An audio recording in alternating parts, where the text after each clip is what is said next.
Sir back to the student life पे आते हैं सर। आजकल जो स्टूडेंट्स है, आपके हिसाब से कौन सी जो गलतियां कर रहे हैं जिसकी वजह से वो एग्जाम क्रैक नहीं कर पा रहे हैं?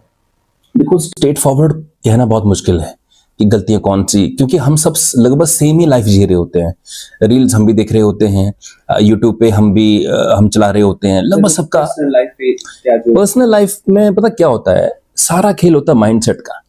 आप मेंटली कितने जो है वो स्ट्रांग है। अगर आपने कोई डिसीजन ले लिया है, उसके ऊपर आप काम कर पा रहे हैं कंटिन्यूसली, तो आप मेंटली स्ट्रांग हुए। आप कोई पर्सन जो है उसने डिसीजन ले लिया, बट वो डिसीजन को लेके हमेशा जो है वो डाउट में है कि मैंने ये फैसला तो कर लिया है, बट ये मैं कर पाऊंगा कि नहीं कर पाऊंगा। उसी में प्रोक्रेस्टिनेशन होती है। आज का काम आप कल पे छोड़ते हैं, और शायद इसी तरीके से फिर वो चीज पूरी नहीं हो पाती है। बाकी सब तो एक्सक्यूजेस होते हैं, बहाने होते हैं कि अच्छा ये हो गया, कुछ पर्सनल रिलेशनशिप, कुछ है ना 19-20 हो गए, तो ये सब एक्सक्यूजेस होते हैं। बहुत सारे लोगों ने सेम लिविंग पैटर्न पे कुछ बड़ा किया है, जैसे 20 किया है, बोलते हैं हमारे पास अभी है, टाइम टाइम करते करते लास्ट में जब उनके पास कोई ऑप्शन बचता नहीं है तो उन्हें करना ही पड़ता है। तो यही माइंडसेट जो आपने बोला कि अगर किसी के पास कोई ऑप्शन ही नहीं है, मान लो 20 का भी, तो वो करता है क्योंकि उसके पास कोई ऑप्शन ही नहीं है। ऑप्शन की बात होती है।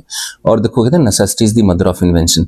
जब पड़ जाए ना कि अब मतलब करना ही पड़ेगा कुछ, फिर आदमी सीरियस हो जाता है। तो उसके बाद फिर वो स्ट्रॉन्ग डिसीजन ले पाता है, खुद पे टफ हो जाता है वो। एक कहीं ना, जैसे बुद्धिज्म एक फ्रेज है कि if you are tough on yourself, life is easier upon you.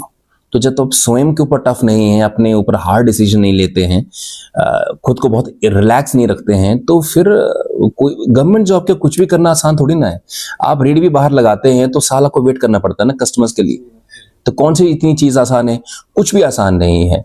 Market के अंदर भी कुछ जो बिजनेसेस लोग करते हैं, उनमें से 90% लोग फेल होते हैं। हर कहीं ऐसा है। तो कोई लगता है कि गवर्नमेंट जॉब की तैयारी करने वाला ही बंदा सफल हो रहा है। भाई, हर फील्ड में ऐसा होता है। सिर्फ 10% लोग ऐसे हैं जो कमिटेड होते हैं काम को लेके, हार्ड वर्किंग होते हैं, वो टिक पाते हैं किसी फील्ड के अंदर।